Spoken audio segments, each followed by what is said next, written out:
तो ये HTML का जो फुल फॉर्म है ये है हाइपर टेक्स्ट मार्कअप लैंग्वेज। इसमें ये जो वर्ड है ना मार्कअप, ये बड़ी काम का चीज़ है ना। मार्कअप से ये फील होता है कि ये जो लैंग्वेज है this is not a programming language, this is markup language. अच्छा, और ये मार्कअप लैंग्वेज है किसके लिए?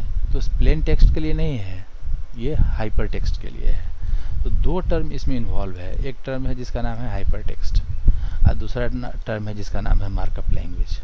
हाइपर टेक्स्ट का मतलब होता है कि वैसा टेक्स्ट जिसमें प्लेन टेक्स्ट के साथ कुछ एक्स्ट्रा भी इफेक्ट हो।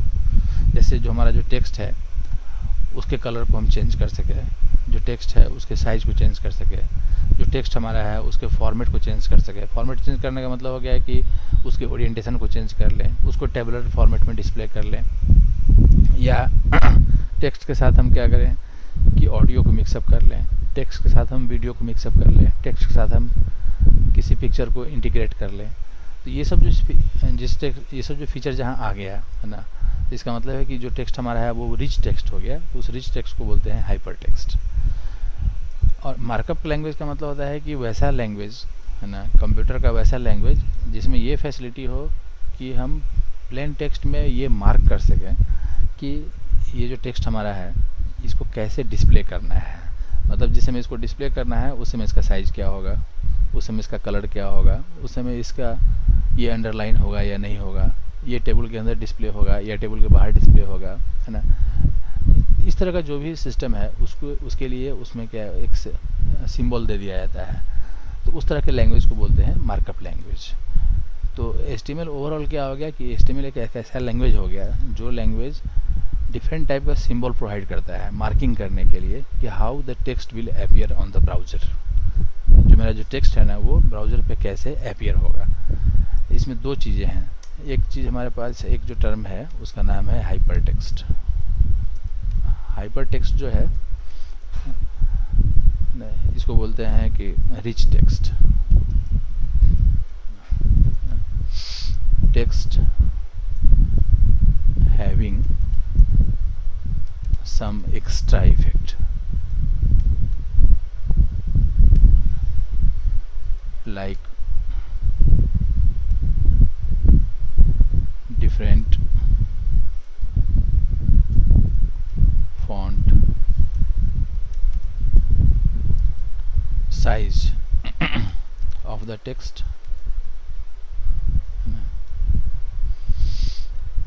to display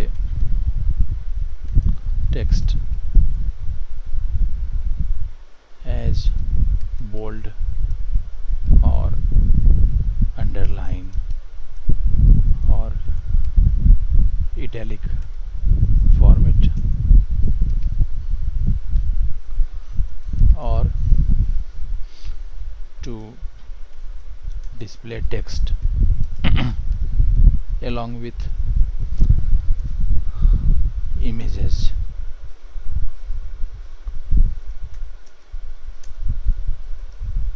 audio and video.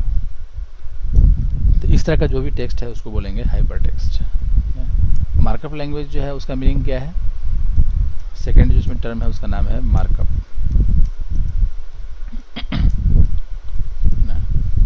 This is the language. Basically language कहने का मतलब हो गया computer language which provides different types of keywords with the help of which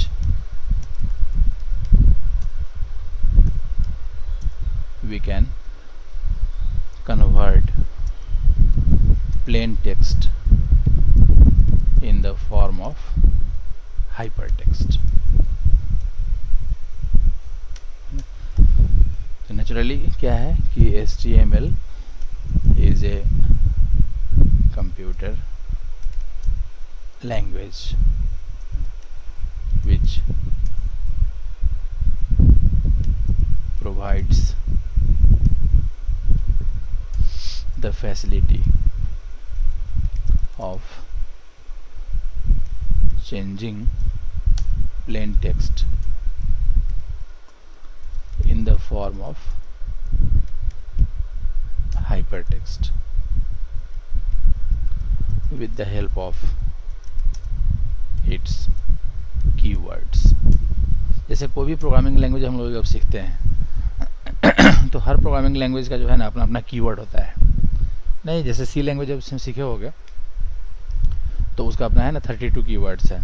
उसके अंदर इफ स्टेटमेंट है, वाइल लूप है, फॉर लूप है, उसके अलावा डिफरेंट टाइप्स का डेटा टाइप्स है, स्ट्रक्चर्ड है, तो वो सब उसका कीवर्ड है। तो उस कीवर्ड जो है वो उसका अपना एक स्पेशल वर्ड है जिस वर्ड का यूज़ करके हम कुछ काम कर सकते हैं। तो वही चीज़ यहाँ भी है कि HTML भी जब हम सीखेंगे तो नेचुरल है कि इस लैंग्वेज के पास अपना कोई ना कोई कीवर्ड होगा, है ना, लेकिन इसका जो कीवर्ड होगा उस कीवर्ड का यूज़ करके हम लूपिंग नहीं कर सकते हैं, उस कीवर्ड का यूज़ करके हम कोई डिसीजन मेकिंग काम नहीं कर सकते हैं, या उस कीवर्ड का यूज़ करके हम कोई एरे डिफाइन नहीं कर सकते हैं, कोई फंक्शन डिफाइन नहीं कर सकते हैं। इसका जो कीवर्ड है ना वो रिलेटिवली आसान है। इसके कीवर्ड का मेनली पर्पस ये है कि टेक्स्ट को मार्क करना, कि हम या मेरे पास जो ये टेक्स्ट है ना उस टेक्स्ट को हमको कैसे डिस्प्ले करना है। अगर हमको प्लेन टेक्स्ट को as a plain text display करना है, ठीक है, कोई उसमें फॉर्मेटिंग नहीं करना है, कोई चेंज नहीं करना है, तो ठीक है, उस केस में क्या होगा कि कोई कीवर्ड यूज़ करने का कोई ज़रूरत नहीं है ना, केवल बस ये होना चाहिए कि फाइल का जो एक्सटेंशन है ना वो .html होना चाहिए, दैट्स ऑल। जैसे एक सिंपलेस्ट एक दिखाते हैं एग्जांपल दे करके। ये हमारा फोल्डर है CS401, है ना। अभी इसमें हम क्या करते हैं कि एक फ़ाइल क्रिएट करते हैं यहाँ से। इस फाइल का एक कुछ नाम दे दिए, जैसे test1.html। तो ये test1.html एक सिंपल एक फ़ाइल बन गया। क्या करना है कि प्लेन टेक्स्ट को डिस्प्ले करना है, ये हमारा मेन पर्पस है। लेकिन मेरा इंटेंशन ये है कि वो जो प्लेन टेक्स्ट है वो एज इट इज़ डिस्प्ले हो जाए, उसमें कोई फॉर्मेटिंग नहीं हो। तो उसके लिए कुछ नहीं है, कोई टैग यूज़ करने की ज़रूरत नहीं है, कुछ यूज़ करने की ज़रूरत नहीं है। डायरेक्टली यहाँ पे लिख देंगे जो मैसेज हम डिस्प्ले करना चाहते हैं। जैसे मान लो यहाँ लिखते हैं कि welcome to my web page, ऐसा कुछ लिख दिए। तो ये भी एक प्रोग्राम हो गया हमारा HTML का। इस प्रोग्राम में बस केवल ये टेक्स्ट लिखा हुआ है कि welcome to my web page, that's all. और जब इस प्रोग्राम को रन करेंगे ना ब्राउज़र में तो वो क्या करेगा, वो इस चीज़ को डिस्प्ले कर देगा एज इट इज़। जैसे यहाँ से इसको डिस्प्ले करते हैं, एक मिनट, इसका जो डायरेक्ट लिंक है ये वाला आ गया। तो जो चीज़ इस प्रोग्राम में लिखा हुआ है यहाँ welcome to my web page, वही चीज़ जो है ना हमारे वेब पेज पे डिस्प्ले हो गया, welcome to my web page, without any formatting. तो फॉर्मेटिंग यूज़ करना ना यूज़ करना वो हमारा अपना इंटेंशन है। लेकिन सवाल है कि अगर फॉर्मेटिंग नहीं करना है तब तो जो सिंपल जो TXT फाइल है उससे भी हमारा काम हो सकता है। HTML को इसलिए बनाया गया है कि हम इसमें कुछ चेंज कर सकें। चेंज करने का मतलब क्या हो गया कि जैसे हम चाहते हैं कि ये जो वेलकम है इसका कलर कुछ और हो जाए, ये जो वेब पेज है इसका साइज़ कुछ और हो जाए, है ना, ये जो टू और माई लिखा हुआ है ये इसको हम अंडरलाइन कर लें या ऐसा कुछ काम कर लें। तो नेचुरल है कि उस काम के लिए इस लैंग्वेज में अलग अलग तरह का कीवर्ड दिया गया है। तो ये जो कीवर्ड है ना, इसी कीवर्ड को समझना है कि what is the structure of the keyword और क्या क्या हमारे पास कीवर्ड है और कैसे उसको यूज़ करना है ना। इसी कीवर्ड को हम लोग बोलते हैं टैग, है ना। यहाँ लिखते हैं कि the keywords of HTML are known as tags और टैग, है ना, बेसिकली इसका नाम टैग है। तो therefore a program of a HTML is nothing but a collection of plain text and several tags। ये चीज़ है। जैसे सी का जो प्रोग्राम होता है ना वो क्या होता है, वो फंक्शन का कलेक्शन होता है। सी में हम लोग जो प्रोग्राम लिखते हैं तो ऐसा कोई प्रोग्राम नहीं लिख सकते हैं जिसमें कि कोई फंक्शन नहीं हो। कम से कम एक फंक्शन होना चाहिए जिसका नाम मेन होगा। तो नेचुरल है कि सी का जो प्रोग्राम है वो क्या है, it is simply the collection of functions. Java में अगर प्रोग्राम लिखते हैं तो वो कलेक्शन ऑफ क्लास होता है। तो उस तरीके से HTML में जो प्रोग्राम लिखेंगे वो हमारा collection of plain text and tags होगा। इसको माइंड में सेट कर लेना है। तो टैग कुछ भी कोई अजूबा चीज़ नहीं है। टैग जो है बस सिंपल ये है कि वो एक प्री डिफाइंड वर्ड है, ठीक है, जिसको कि हमको यूज़ करना है इस प्रोग्राम के अंदर। दूसरी बात ये है कि जनरली जो प्रोग्रामिंग लैंग्वेज होता है वो केस सेंसिटिव होता है, लेकिन HTML एक ऐसा लैंग्वेज है जो कि केस सेंसिटिव नहीं है। मतलब इसका जो टैग है ना, उस टैग को हम कैपिटल में लिखे तब क्या, या उस टैग को स्मॉल में लिखे तब क्या, दोनों ही केस में वो काम कर जाएगा, है ना। तो ये इसको ही शुरू में ही माइंड में सेट कर लेना है कि HTML जो है वो केस सेंसिटिव प्रोग्रामिंग लैंग्वेज नहीं है ना, वो केस इनसेंसिटिव है। HTML is not case sensitive, so we can write the tag in any case, either in uppercase or in lowercase or in mixed case। ये हमारे ऊपर में प्रेडिकेट करता है, लेकिन जनरली जो अप्रोच है वो क्या है कि हम लोग लोअर केस यूज करते हैं, but generally we use lower case to right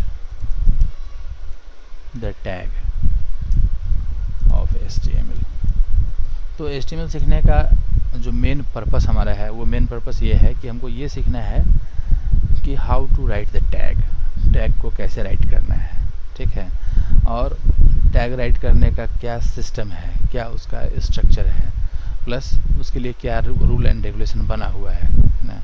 अब तब उसके बाद फिर सीखेंगे कि कौन कौन सा हमारे पास टैग है, ठीक है, किस टैग का क्या पर्पस है। बहुत ज़्यादा टैग है भी नहीं, बहुत कम ही टैग है, उसको फास्ट तरीके से क्या करना है कि उसको एक बार उसको डिस्कस कर लेना है। खास करके वैसा टैग ज़्यादा डिस्कस कर लेना है जिसका कि वेब पेज का जो फंक्शनलिटी है उस पर उसका इफेक्ट पड़ता है।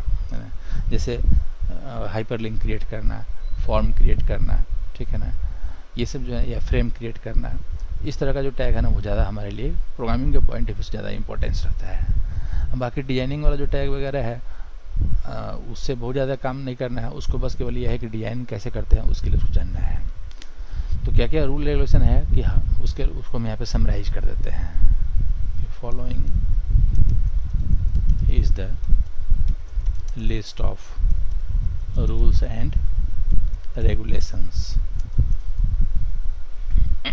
in regard to HTML tag। क्या क्या इसका रूल रेगुलेशन है। इसका पहला,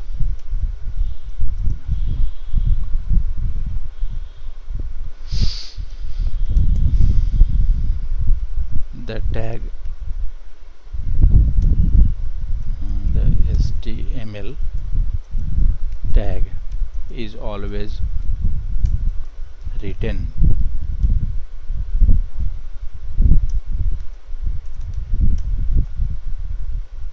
inside the angle bracket।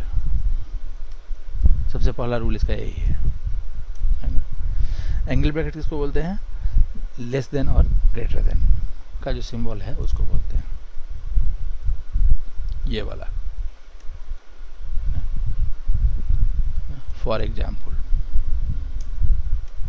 जैसे ये हमारा एक टैग है जिसका नाम A है, ये भी एक टैग है जिसका नाम B है ना, लेकिन C नाम का कोई टैग नहीं है। फिर जैसे एक टैग है जिसका नाम P है, एक टैग है जिसका नाम I है, एक टैग है जिसका नाम U है, लाइक दिस। अब ऐसा कुछ नहीं है कि जो टैग है उसका नाम हमेशा सिंगल कैरेक्टर का ही होगा, है ना, उसका नाम मल्टीपल कैरेक्टर का भी हो सकता है, वो कोई वर्ड भी हो सकता है। जैसे एक टैग है जिसका नाम HTML ही है, ठीक है ना, एक टैग है जिसका नाम बॉडी है, लाइक एक टैग है जिसका नाम IMG है, इमेज के लिए जो यूज़ करते हैं, एक्सेट्रा। ये बस का पहला रूल हो गया कि जब कभी भी अगर टैग के नाम को राइट करना है तो हमेशा उसको एंगल ब्रैकेट में उसको लिखना है उसके अंदर, है ना, मतलब लेस देन का सिंबल, फिर टैग और फिर उसके जस्ट बाद ग्रेटर देन का सिंबल। दूसरा जो पॉइंट है इसके रिगार्डिंग है कि there are some tags corresponding to which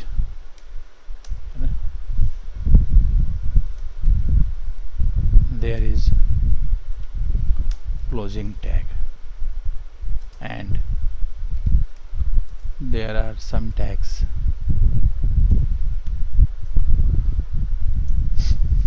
corresponding to which there is no closing tag.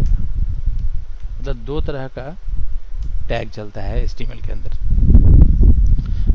कुछ टैग ऐसा होता है जिसका ओपनिंग के साथ साथ क्लोजिंग भी होता है, ठीक है, और कुछ टैग ऐसा होता है जिसका केवल ओपनिंग होता है, उसका क्लोजिंग नहीं होता है। जैसे ये मान लो बी टैग है, तो इस बी टैग का जो है ना ओपनिंग भी है, क्लोजिंग भी है।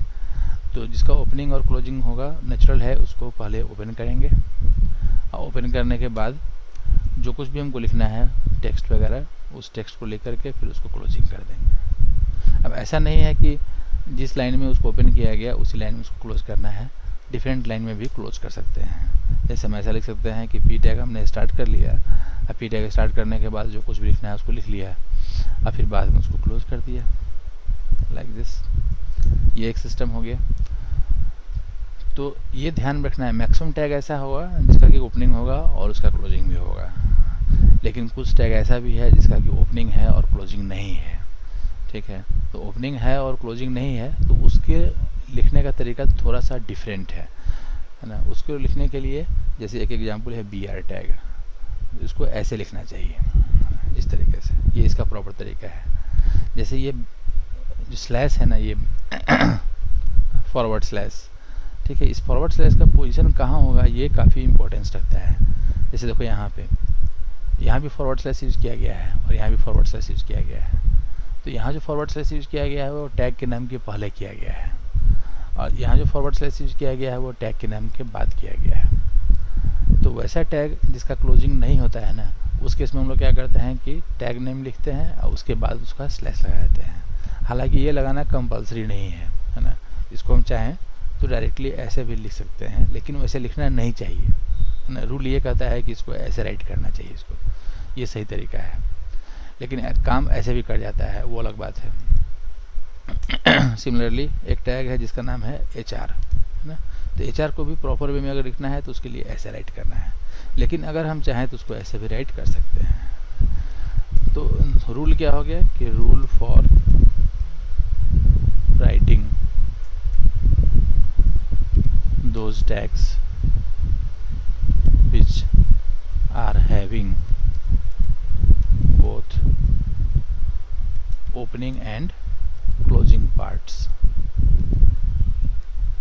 उसका सिस्टम है कि tag name and then some text, जो भी टेक्स्ट देना है, and then slash tag name, then rule for writing those tags which are only having opening tag, opening part, इसका क्लोजिंग पार्ट नहीं है ना, उसके लिए है कि tag name slash and then this. इसको भी माइंड में सेट करना है कि वैसा टैग जिसका क्लोजिंग नहीं होगा उसके लिए ये फॉर्मेट यूज़ करना है, और वैसा टैग जिसके लिए क्लोजिंग होगा उसके लिए ये वाला फॉर्मेट यूज़ करना होगा। ये इसका सेकेंड रूल हो गया, और इसका भी इसका एग्जाम्पल दिया हुआ है।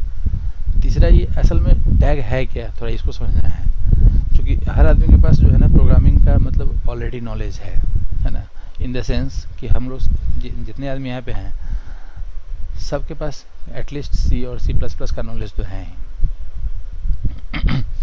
तो इस टैग को जो है ना उसके पॉइंट ऑफ व्यू के भी से थोड़ा सोचना है कि क्या ये कैसे काम करता है या क्या चीज़ है ये, है ना।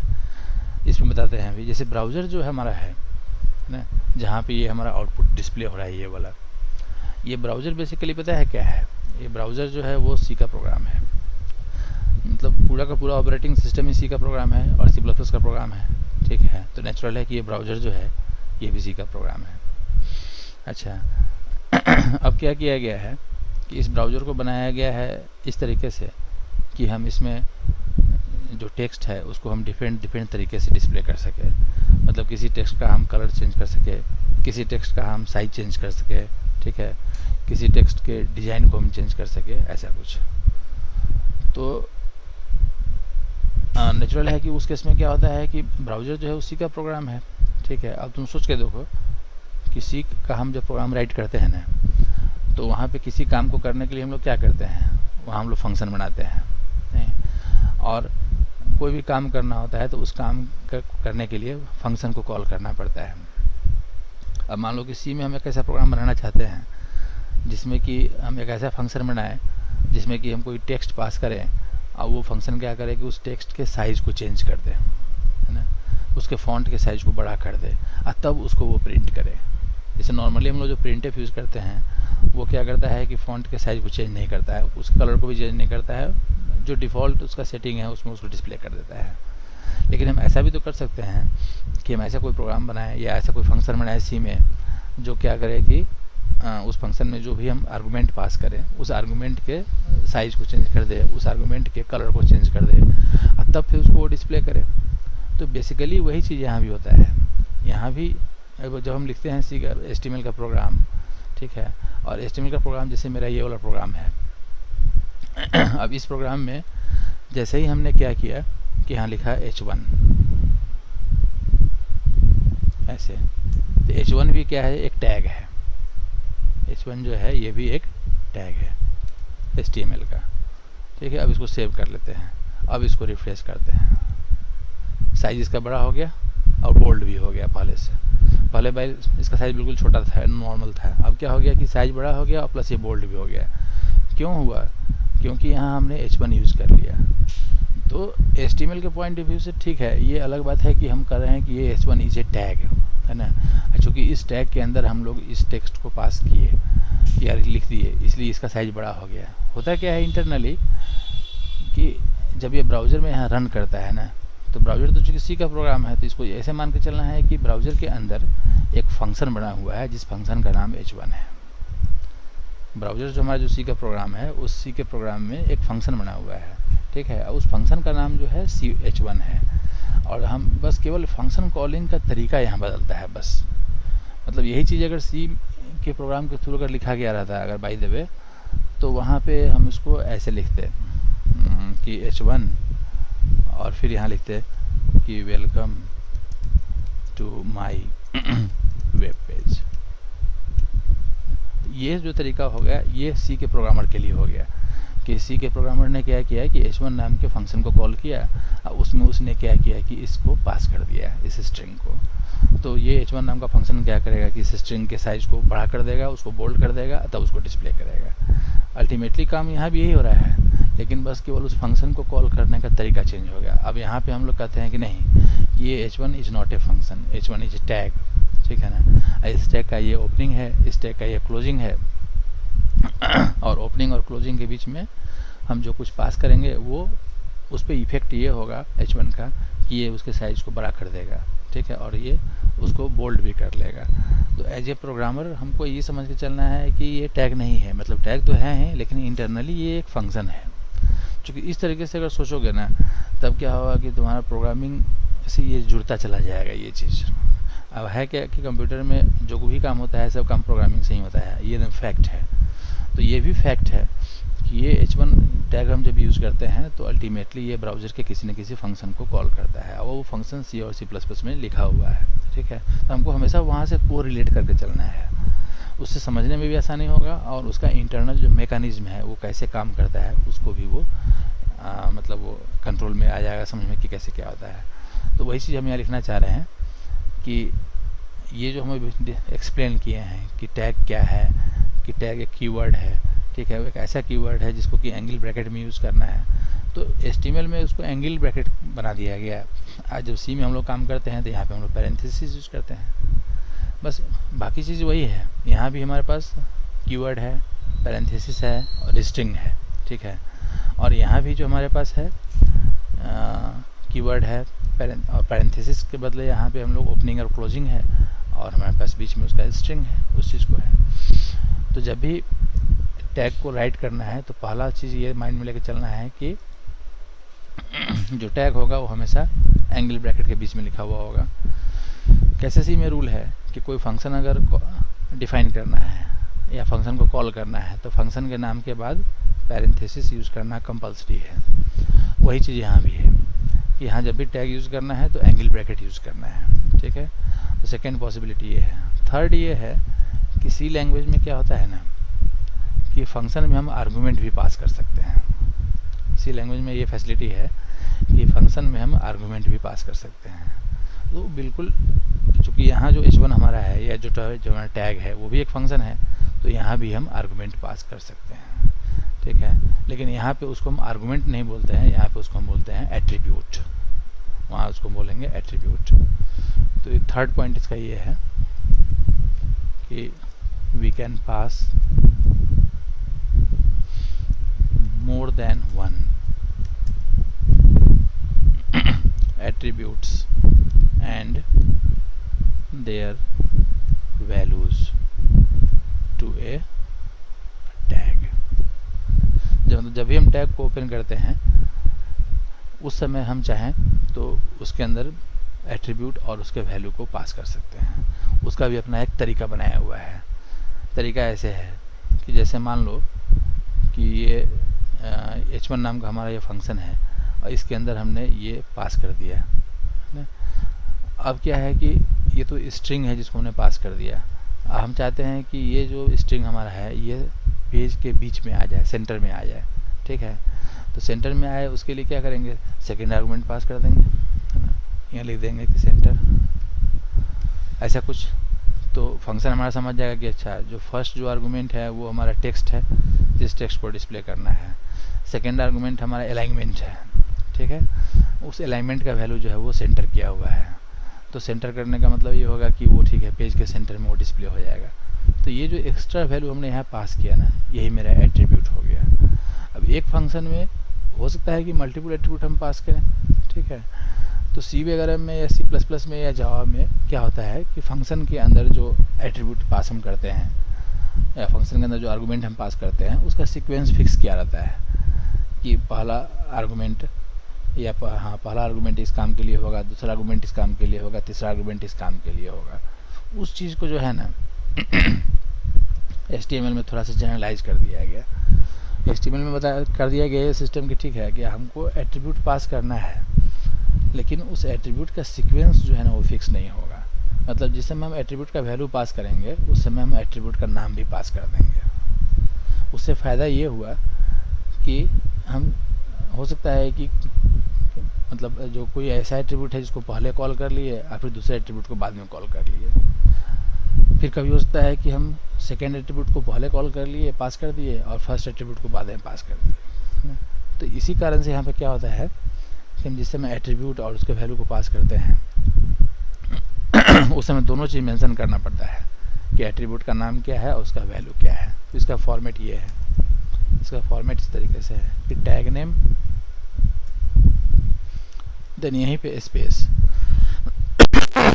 अब यहाँ पे या तो एक स्पेस होगा या फिर मल्टीपल स्पेस भी दे सकते हैं, और फिर एट्रीब्यूट का नाम, जैसे पहला एट्रीब्यूट इक्वल टू, और फिर डबल कोट्स या सिंगल कोट्स के अंदर इसका वैल्यू 1 लाइक दिस। फिर सेकेंड एट्रीब्यूट 2 इक्वल टू, फिर वैल्यू 2, फिर third attribute like this, attribute 3 equal to value 3, ऐसे। तब फिर उसके बाद फिर जो टेक्स्ट है वो टेक्स्ट है, और फिर उसके बाद फिर टैग को क्लोज कर लेना है। ये चीज़ है। जैसे इसका एग्जांपल लेके दिखाते हैं कि मान लो कि हम ऐसा लिखते हैं कि फॉन्ट, तो फॉन्ट हमारा टैग नेम हो गया। अब यहाँ पे लिख दिया हमने कि कलर इक्वल टू रेड। तो फॉन्ट नाम का टैग हम यूज़ कर रहे हैं और उसमें कलर नाम का एट्रीब्यूट हमने पास किया और इसका वैल्यू सेट कर दिया रेड, ठीक है। और इसको क्लोज कर दिया, और तब फिर यहाँ पे लिख दिया कि हेलो HTML।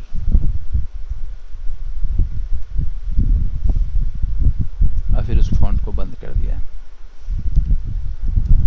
इफेक्ट क्या होगा, कहने का मतलब ये हो गया कि we are calling a function whose name is font, है ना।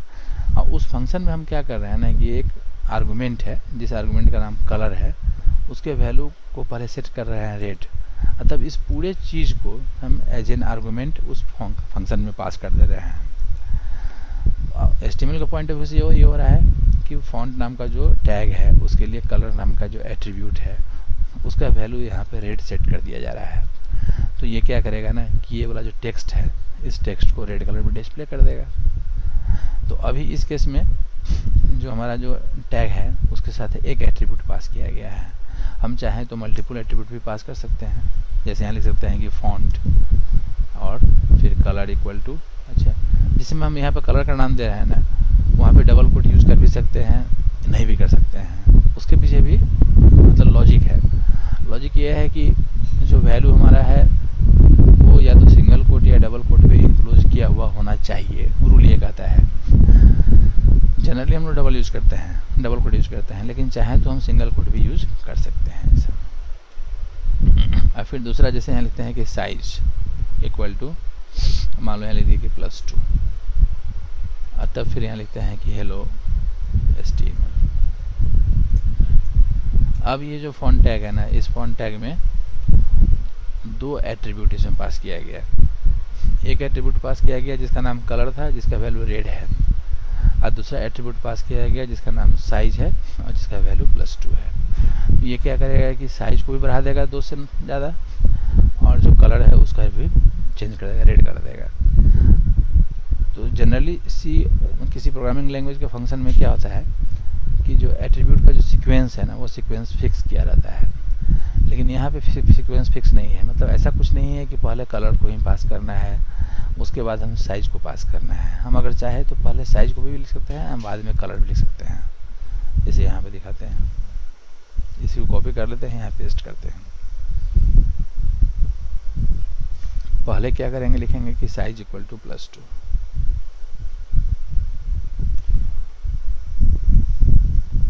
और तब लिखेंगे कलर इक्वल टू रेड। तो जो इफेक्ट इसका होगा ना वही इफेक्ट इसका भी होगा, दोनों में कोई अंतर नहीं होगा। जैसे यहाँ पर ये हमारे पास H1 अभी हमने यहाँ पे यूज़ किया हुआ है, तो बाय डिफ़ॉल्ट ये क्या हो रहा है कि ब्लैक कलर में आ जा रहा है और साइज इसका बढ़ा हुआ है। लेकिन इस हम चाहते हैं कि वो ब्लैक कलर में नहीं आए ना, कोई दूसरा कलर वहाँ पे चेंज हो जाए। तो अब जैसे यहाँ पे है वेब पेज, इसको यहीं पे क्या करेंगे, लिख देंगे कि font colour equal to green,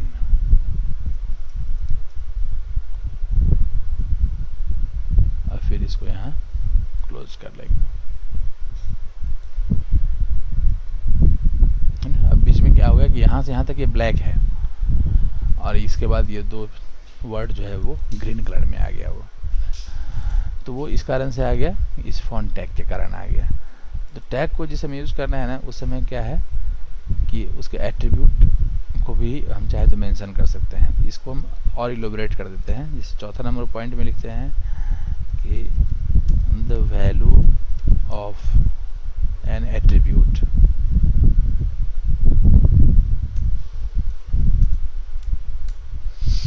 should be enclosed either in double quotes और in single quotes, दोनों में से कोई भी। ये इसका आइडियल सिचुएशन है ये। But if there is no space in the value of an attribute, then we can also skip quotes। मतलब वैल्यू में अगर स्पेस नहीं है तो उस केस में सिंगल कोट या डबल कोट यूज़ करना कोई कंपल्सन नहीं है, लेकिन सिचुएशन ये है कि करना चाहिए वाली बात है, और जनरली डबल कोट्स ही यूज़ करना चाहिए, लेकिन ऐसा कोई बाउंडेशन नहीं लगा हुआ है। 5वां नंबर ये है कि there is no effect on the sequence of attributes and their values।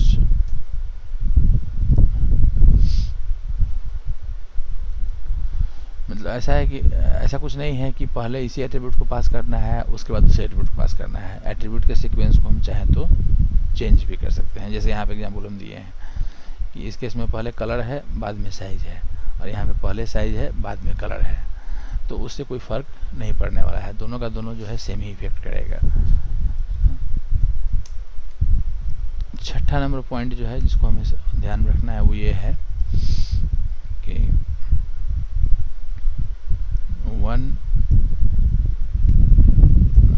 या फिर इसको ऐसे लिखो कि HTML टैग्स कैन ऑल्सो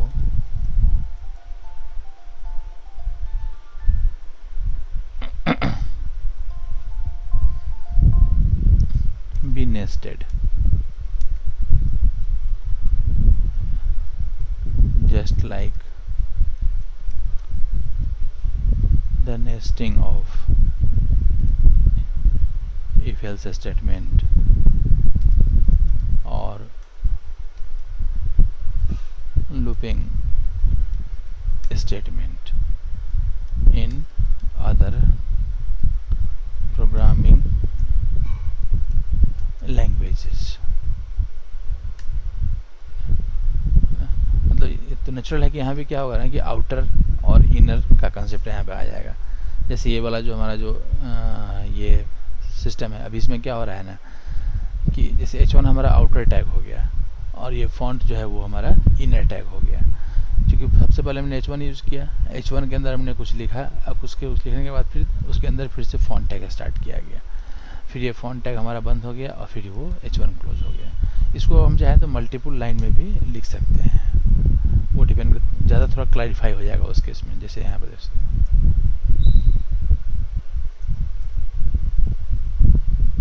इस तरीके से अभी ज़्यादा क्लियर है ना। यहाँ पे क्या हो रहा है कि H1 यहाँ से स्टार्ट हुआ और यहाँ बंद हुआ, तो यहाँ से लेकर के यहाँ तक का जो एरिया है वो H1 का है। H1 हमारा आउटर हो गया, उसके अंदर ये जो लिखा हुआ है ना ये प्लेन टेक्स्ट है, welcome to my.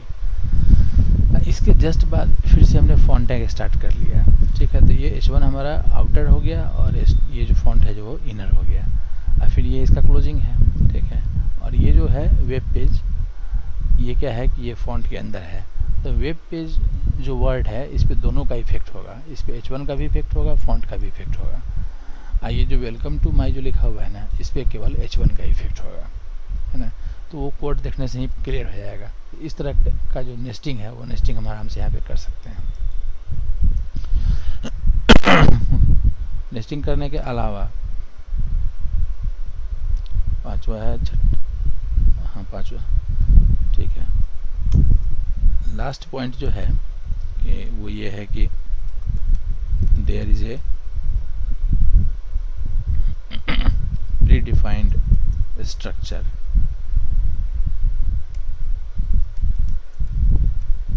of a program, of a HTML program,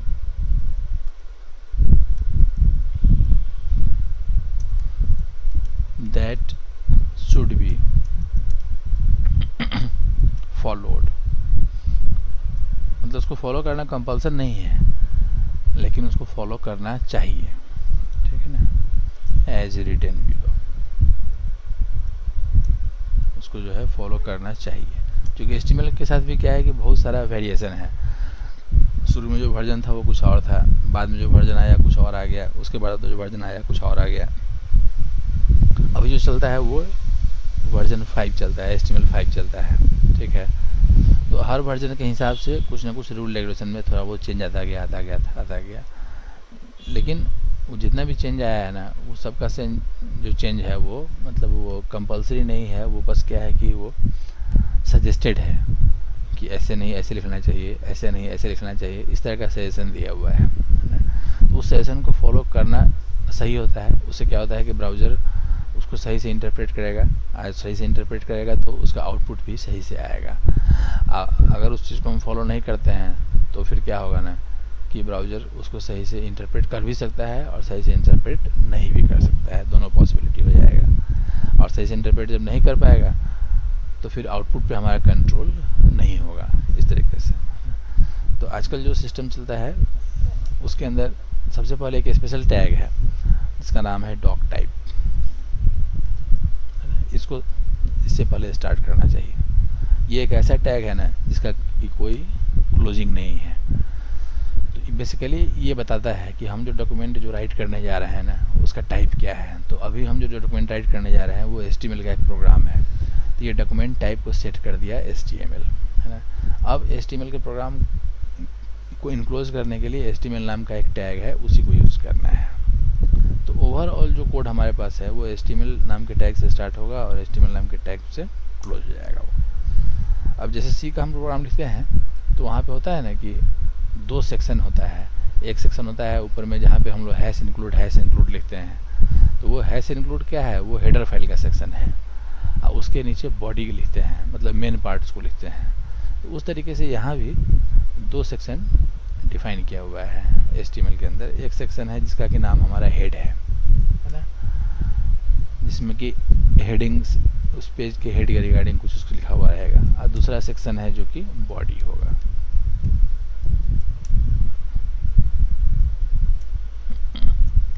ये 2 इसका मेजर सेक्शन इसका है। तो बॉडी के अंदर हम जो कुछ भी लिखेंगे वो ब्राउज़र का जो एड्रेस बार, ब्राउज़र का जो मेन कंटेंट है उसमें डिस्प्ले होगा। और हेड के अंदर हम क्या क्या लिख सकते हैं उसके अंदर भी कई सारा पॉसिबिलिटी है। जैसे एक फर्स्ट पॉसिबिलिटी है कि ब्राउज़र के टाइटल बारे में अगर कुछ हम लिखना चाहते हैं तो उसके लिए टाइटल नाम का ये दिया हुआ है। टाइटल टैग ओपन करके फिर टाइटल टैग क्लोज करके और उसके अंदर हम कुछ टाइटल अगर चाहे तो सेट कर सकते हैं। तो यहाँ जो कुछ भी लिखेंगे वो हमारा ब्राउज़र का जो टाइटल बार है उस टाइटल बार में वो डिस्प्ले कर देगा। टाइटल बार मतलब यहाँ पे, ठीक है ना। उसके अलावा पेज के बारे में अपना कोई अगर इन्फॉर्मेशन हमको सेट करना है तो उसके लिए मेटा नाम का टैग आता है। तो मेटा टैग जो है ना इसका क्लोजिंग नहीं होता है, इसका केवल इसका ओपनिंग है। इसको यूज कर सकते हैं। इसके अलावा हेड सेक्शन जो है उसका एक बहुत इंपॉर्टेंट रोल है कि इसके अंदर हम चाहें तो CSS के कोड को भी राइट कर सकते हैं। तो उसके लिए स्टाइल नाम का टैग दिया हुआ है और स्टाइल टैग के अंदर CSS का कोड लिख करके और फिर हम क्या करेंगे उस स्टाइल टैग को क्लोज कर देंगे। फिर अगर जावास्क्रिप्ट का कोड लिखना है तो उसके लिए स्क्रिप्ट नाम का टैग दिया हुआ है। स्क्रिप्ट टैग लिख करके और फिर जो कोड लिखना है जावास्क्रिप्ट का उसको लिख करके और फिर उसको यहाँ पे हम लोग स्क्रिप्ट टैग क्लोज कर लेंगे। ये बेसिकली इतना काम करते हैं हम लोग हेड के अंदर।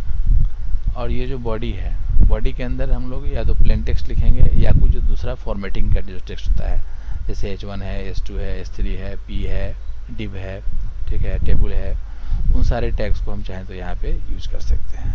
ये एक ओवरऑल स्ट्रक्चर है जिस स्ट्रक्चर को फॉलो करना चाहिए। हालांकि आजकल क्या होता है कि जैसे ही मतलब किसी इसमें एडिटर में काम करने जाओगे तो ऑटोमेटिकली वो क्या होता है ना कि वो तुमको सजेस्ट कर देगा, एक प्री डिफाइंड स्ट्रक्चर तुमको वहाँ पे बता देगा कि ये स्ट्रक्चर आप उसको यूज़ कर लीजिए।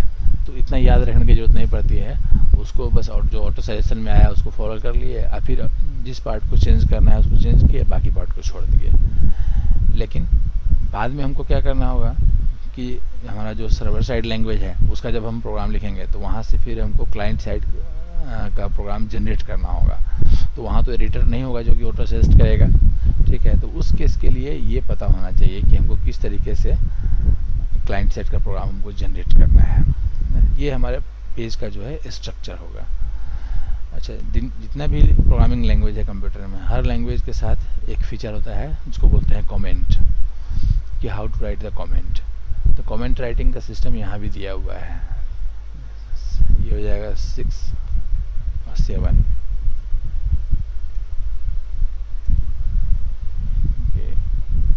comments in HTML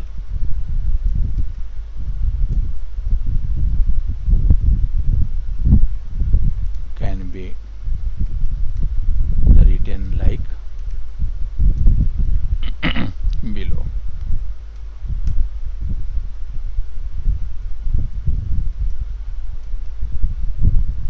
और फिर यहाँ जो भी लिखना है कमेंट, वो कमेंट, और फिर इसको क्लोज कर देना है। मतलब यहाँ C++ की तरह नहीं है कि मल्टी लाइन का अलग है और सिंगल लाइन का अलग है, वैसा कुछ नहीं है, एक ही तरह कमेंट चलता है। बस ये कि कमेंट का जो ओपनिंग होगा वो इस टैग से होगा, लेस देन एक्सक्लेमेशन का सिंबल और डबल हाइफन, ठीक है। और कमेंट का जो क्लोजिंग होगा वो डबल हाइफन और ग्रेटर देन का सिंबल। जैसे ये जो हम लोग का प्रोग्राम है, इसके अंदर है ना, मान लो एक हम कमेंट लिखते हैं यहाँ पे,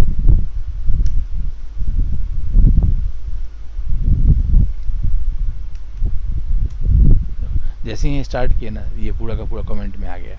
लेकिन हमको पता है कि कमेंट को बीच में ही क्लोज करना है, तो उसको यहीं पे क्लोज कर लेंगे यहाँ पे।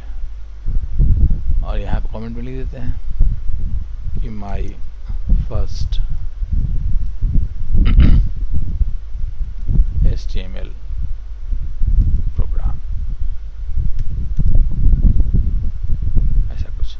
तो ये जो लिखा हुआ है कि माई फर्स्ट HTML प्रोग्राम, ये ब्राउज़र में कभी दिखेगा नहीं, ये हमारे अपने समझने के लिए है।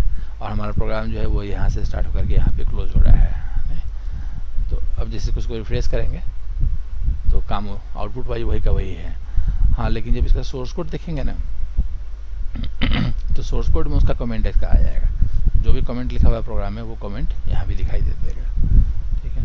तो ये जो कोड अभी लिखा हुआ है, ये वाला कहाँ गया, ये वाला जो प्रोग्राम है, ये सिस्टमेटिक वे में नहीं लिखा हुआ है।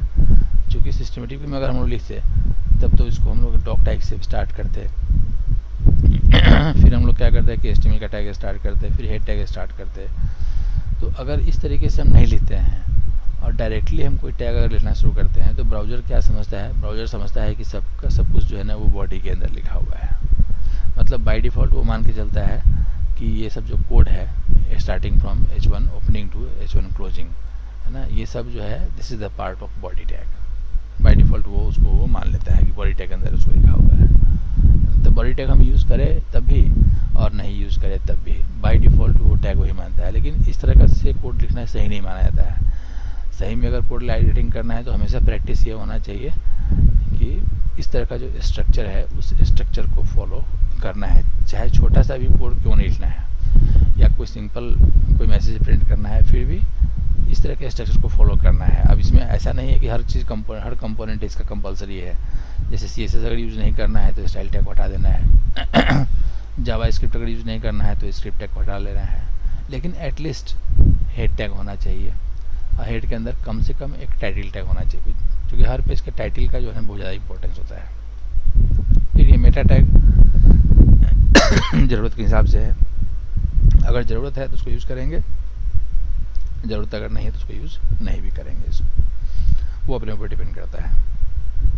ये हमारा हो गया एक ब्रीफ इंट्रोडक्शन HTML का। परसों क्या करेंगे कि इसमें जो कॉमनली यूज टैग्स है और जो कॉमनली यूज्ड एट्रीब्यूट्स है उसको हम डिस्कस करके बता देंगे कि क्या क्या टैग हमारे पास है और क्या क्या हमारे पास एट्रीब्यूट है, ठीक है। फिर थोड़ी देर बाद क्या करते हैं कि इसको अपलोड कर देंगे व्हाट्सएप वाले ग्रुप में। हेलो क्या कुछ पूछना है क्या?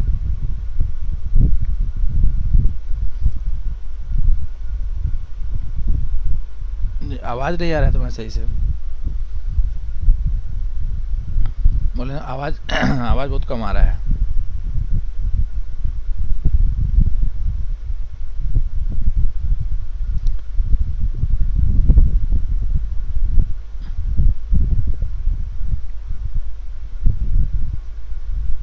नहीं, आवाज जो है ना बिल्कुल कम आ रहा है, बहुत कम आ रहा है आवाज।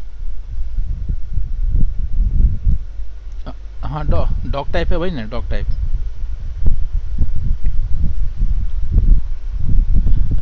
ये वाला है ये, हाँ हाँ, मतलब ये HTML5 का ये स्टैंडर्डाइजेशन है कि हमेशा स्टार्टिंग हमको इससे करना चाहिए। ये मतलब नया टैग बनाया गया है डॉक्यूमेंट के टाइप को डिनोट करने के लिए कि हमारा जो डॉक्यूमेंट है ना उसका टाइप क्या है। उसके लिए इसको बनाया गया है डॉक टाइप को। जैसे ऐसे भी मान लो हमारा ये फाइल है, ठीक है ना, जैसे यहाँ पे कोई नया फाइल क्रिएट करते हैं टेस्ट करने के लिए, test2.html,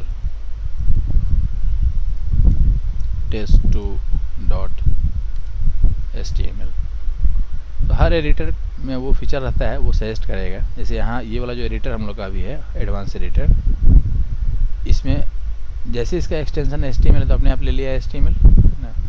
अब जैसे मान लो यहाँ पे HTML लिखना शुरू करो, अपने आप ये सजेस्ट कर रहा है HTML5। अब बहुत सारा इसमें पॉसिबिलिटी है, HTML5 है, सिंपल HTML है, ठीक है, ये वाला पार्ट है, XHTML है ना। तो कौन सा हमको फॉलो करना है, लेकिन जो सबसे कॉमन है ना वो सबसे ऊपर आता है, सबसे कॉमन ये वाला है HTML5, ठीक है। तो ये बताता है कि इसको ऐसे स्टार्ट करना चाहिए कि डॉक टाइप HTML, फिर HTML का टैग स्टार्ट हुआ, क्लोज हुआ, फिर हेड है, हेड के अंदर भी मेटा है, टाइटल है, इस तरीके से, फिर बाकी बॉडी है, इस तरह। तो ऐसे तो कोई दूसरा एडिटर भी अगर यूज़ करेंगे ना तो वहाँ भी वो सजेस्ट करेगा, लेकिन सजेशन पे नहीं जाना है, मेन ये है समझना है खुद से कि किस टाइप का मीनिंग क्या है, इस चीज़ को समझना है। उसी चीज़ हमें यहाँ लिख दिया है कि जब भी हम लोग कोडिंग करेंगे तो स्टार्टिंग में ऊपर लिख देंगे कि डॉक टाइप HTML। उससे ब्राउज़र समझता है कि ठीक है कि ये जो प्रोग्राम है ना, ये प्रोग्राम HTML का प्रोग्राम है, ये आगे जो भी कोड लिखा हुआ है that is the code of HTML।